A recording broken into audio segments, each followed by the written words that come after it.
অনেক সময় আগে সুবর্ণাপুর নামের এক নামকরা রাজ্য ছিল। ওখানের রাজা ছিল রাজা গোপালচন্দ্র।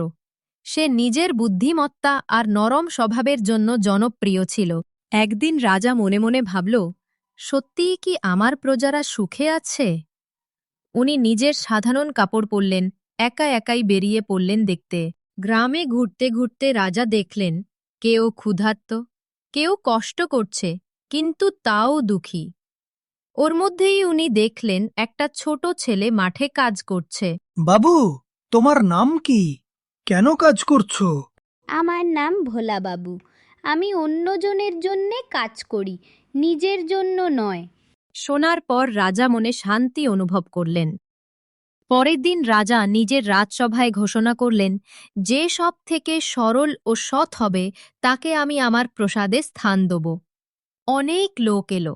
সসবার লাস্টে ভোলা এলো, ছেঁড়া কাপড়ে, সৎ মন নিয়ে। রাজা ওর পরীক্ষা নিল। ধরো তোকে আমি সোনার পাহাড় দিই, তো তুই কি করবি? অর্ধেক গরিবদের জন্য, অর্ধেক রাজ্যের জন্য কাজে লাগাবো। শুনে রাজার মন তৃপ্তিতে ভরে গেল। রাজা গোপালকে বলল, গোপাল, তুই এই রাজ্যের সব থেকে সৎ ছেলে। তোকে আমি এই রাজ্যের রাজা বানাবো। অনেক বছর পর গোপাল হল সবার রাজা গোপাল। এমন রাজা যে নিজের লোক ভয় পেত না, ভালোবাসত। রাজসিংহাসনে বসলেই রাজা হওয়া যায় না, যে প্রজাদের দুঃখ বোঝে সেই রাজা হয়। प्लीज दोस्तों, ऐसा मजेदार कहानी के लिए चैनल को सब्सक्राइब कर और लाइक भी कर दो।